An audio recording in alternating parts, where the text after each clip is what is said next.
నమస్తే. Welcome to our channel. ప్రస్తుతం మనతో సీనియర్ జర్నలిస్ట్ దాము బాలాజీ గారు ఉన్నారు. వారితో మాట్లాడదాం. సార్ నమస్తే సార్. నమస్తే. బాలకృష్ణ ఇంటిని కూల్చివేయాలి అని చెప్పి తెలంగాణ సీఎం రేవంత్ రెడ్డి ఆదేశించారు అనే న్యూస్ వస్తుంది సార్. బాలకృష్ణ ఇంటితో పాటు జానారెడ్డి ఇంటికి కూడా మార్క్ చేశారు అనేది న్యూస్ వస్తుంది. అంటే గత కొద్ది రోజులుగా చూస్తుంటే అంటే సెలబ్రిటీస్ మీద ముఖ్యమంత్రి ఎందుకు ఆగ్రహంగా ఉన్నారు, లేకపోతే ఎందుకు ఇలాంటి చేస్తున్నారు అంటే మీరు ఏం చెప్తారు? గత కొంతకాలంగా రేవంత్ రెడ్డి సినిమా ఇండస్ట్రీకి వ్యతిరేకమైన నిర్ణయాలు తీసుకుంటున్నాడు. సినిమా ఇండస్ట్రీలో ఉన్న అనేక మందిని ఇబ్బంది పెట్టే విధంగా ప్రవర్తిస్తున్నాడు అని వార్తలు వస్తుంది. దీని పట్ల ఎవరి అభిప్రాయాలు వాళ్ళు వ్యక్తం చేస్తున్నారు. ఒకటి, నాగార్జున ఎన్ కన్వెన్షన్ కూల్చివేతతో స్టార్ట్ అయింది. ఎన్ కన్వెన్షన్ కూల్చివేసినప్పుడు రేవంత్ రెడ్డికి నిజానికి ఒక హీరోయిక్ ఇమేజ్ వచ్చింది. ఎవరు చేయలేని పని చేశాడు. ఎందుకంటే ఎన్ కన్వెన్షన్ అక్రమంగా ఆయన ఆక్యుపై చేసుకున్నాడని గతంలో కూడా టీఆర్ఎస్ ఉన్నప్పుడు కూడా టీఆర్ఎస్ వాళ్ళు ధర్నాలు చేశారు. నేను వస్తే వీళ్ళందరూ దాన్ని వెనక్కి తీసుకుంటాం, ప్రభుత్వం ఇచ్చిన ల్యాండ్స్ అంతా అని కేసీఆర్ కూడా ప్రకటించాడు. రామోజీ సిటీని 1,00,000 నాగళ్లతో దున్నేస్తామన్నాడు. ఇవన్నీ జరిగాయి.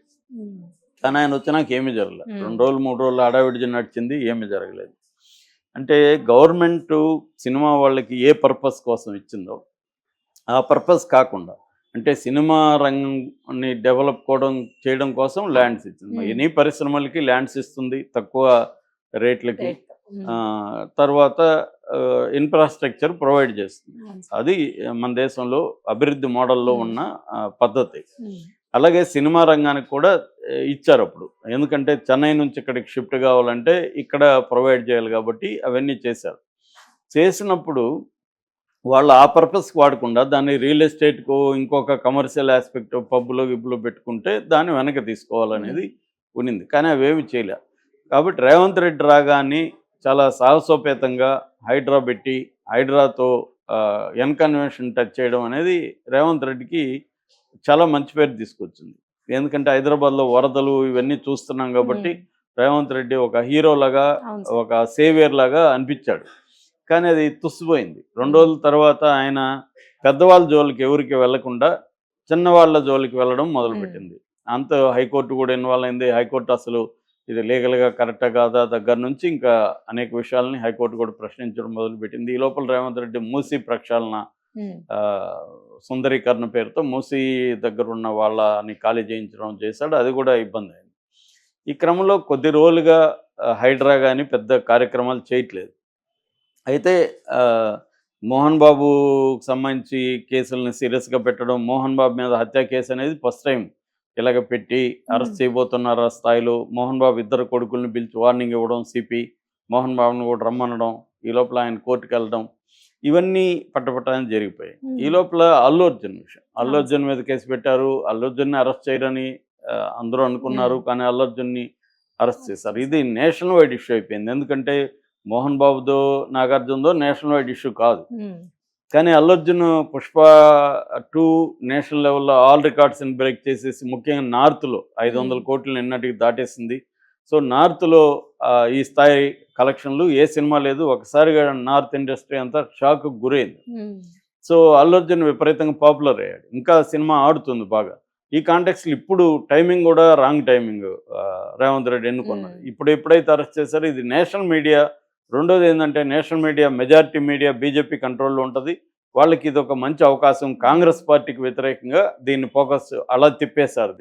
ఇది నిజానికి రేవంత్ రెడ్డి చేసిన పని, కానీ కాంగ్రెస్ స్టేట్ కాబట్టి కాంగ్రెస్ పార్టీ మీద వీళ్ళు ఒక నేషనల్ అవార్డీ అతన్ని కావాలని, అతనికి సంబంధం లేదు, ఇదే రేవంత్ రెడ్డి ఊరేగింపులకు వెళ్ళినప్పుడు జరగలేదా, అప్పుడు ఆయన అరెస్ట్ చేశారా, వేరే వాళ్ళు జరిగాయి కదా, ఇవన్నీ తీసుకొచ్చారు, లాజిక్లు జరిగాయి.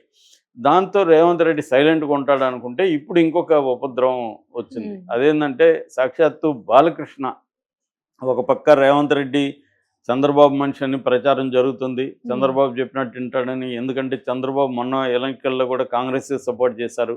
ఎన్నికల్లో ఇక్కడ తెలుగుదేశం పోటీ చేయలేదు. ఇక్కడ ఉన్న సీమాంధ్రులు తెలుగుదేశాన్ని సపోర్ట్ చేసే సీమాంధ్రుల ఓట్లంతా కూడా కాంగ్రెస్ పడ్డాయి. రేవంత్ రెడ్డిని తమవాడుగా వాళ్ళు గుర్తించారు. తెలుగుదేశానికి సంబంధించిన మీడియా అంతా కూడా రేవంత్ రెడ్డికి సపోర్ట్ చేసింది. అంటే తెలుగుదేశానికి సంబంధించిన సపోర్ట్ సిస్టమ్స్ ఏవైతే ఉన్నాయో అందరూ కూడా రేవంత్ రెడ్డి పనిచేశారు. కాబట్టి రేవంత్ రెడ్డి గెలవగలిగాడు. అంటే నాట్ ఓన్లీ హైదరాబాద్, తెలంగాణలో ఎక్కడెక్కడ ఉన్న నిజామాబాద్ కావచ్చు, ఖమ్మం కావచ్చు, ఇలాంటి అన్ని చోట్ల కూడా అది జరిగింది.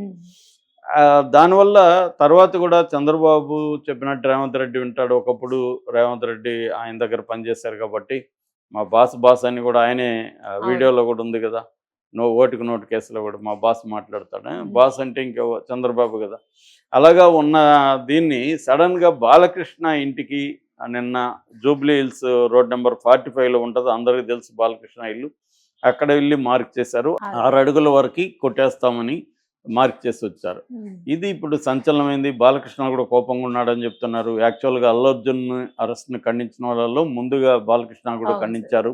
ఇది కరెక్ట్ కాదని. కేవలం బాలకృష్ణదే కాకుండా వాళ్ళ పార్టీ కాంగ్రెస్ పార్టీ లీడరు, ఒకప్పుడు హోమ్ మినిస్టరు, సీఎం రేసులో కూడా ఉన్న జానారెడ్డి ఇల్లుంది రోడ్ నెంబర్ 12లో బంజారా హిల్స్లో.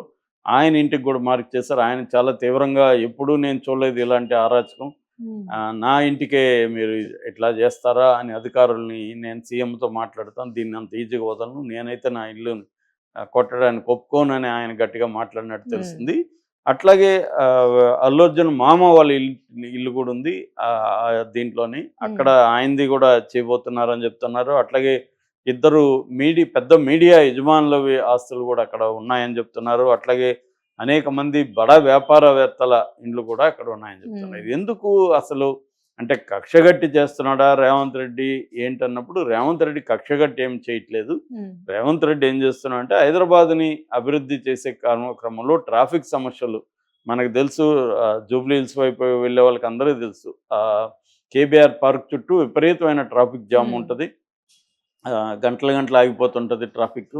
సో అందువల్ల అక్కడ ఇప్పుడు కొన్ని కార్యక్రమాలు చేశారు. అదేంటంటే హెచ్సిటి అంటారు. హెచ్సిటి అంటే Hyderabad city innovative and transformative infrastructure project అని ఒక ప్రాజెక్ట్ అనౌన్స్ చేశారు. దీని ప్రకారం ఈ పార్కు చుట్టూ మొత్తం 6 జంక్షన్లలో ఫ్లైఓవర్లు, 6 అండర్ పాస్లు, 8 స్టీల్ బ్రిడ్జిలు ఇవన్నీ నిర్మించాలని ప్లాన్ చేస్తున్నారు. ఇవన్నీ నిర్మించాలంటే వైడనింగ్ చేయాలి.